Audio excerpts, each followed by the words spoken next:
Hello, this is Cora. This is my video response to Fat City. I really feel like this video is really important because I feel like it provides some understanding and some empathy for students that have learning disabilities. And so I have an example. I recently worked at an elementary school and I was a parapro for first graders, and one thing I saw in the classroom was a lot of the behaviors that the facilitator in the video talked about, just different teachers that may use sarcasm, and some of it was that they were sarcastic in the classroom and outside the classroom. That was some of just part of their personalities, but I could see how sometimes the sarcasm could be like a dig towards one of the kids, and it would affect them and it would cause them to shut down.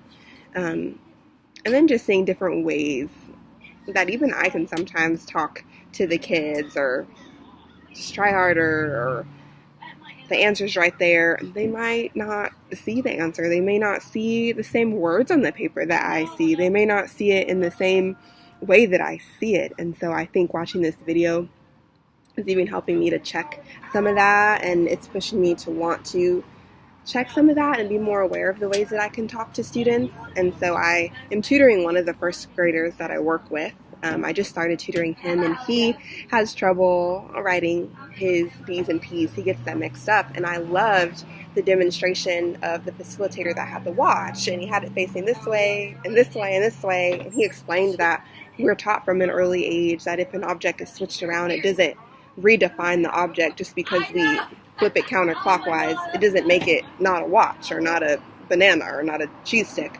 It remains the same thing that it is, but with letters, we have a V, we flip it around, and it becomes a completely different thing, and we're supposed to process it as a completely different thing.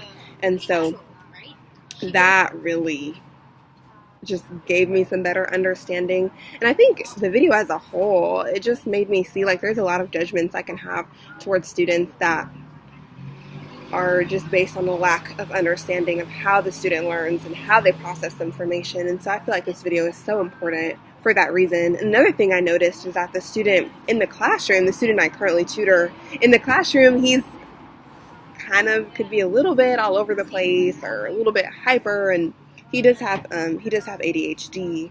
But as I worked with him one-on-one and just got to talk to him or try different things or encourage him, his behavior was so much different than in that classroom setting.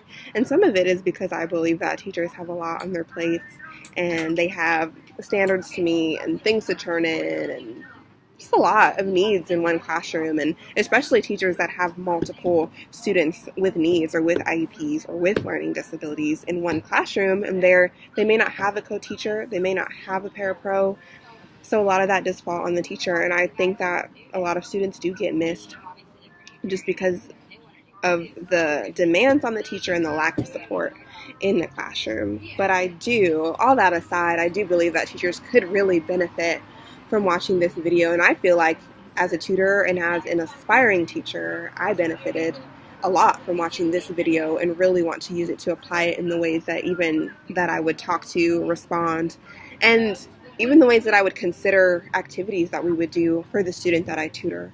So I really appreciate watching this video, and I wish there was a way to send some kind of mass email to teachers all over that they should watch this, because I feel like students could really benefit from the teacher having that understanding.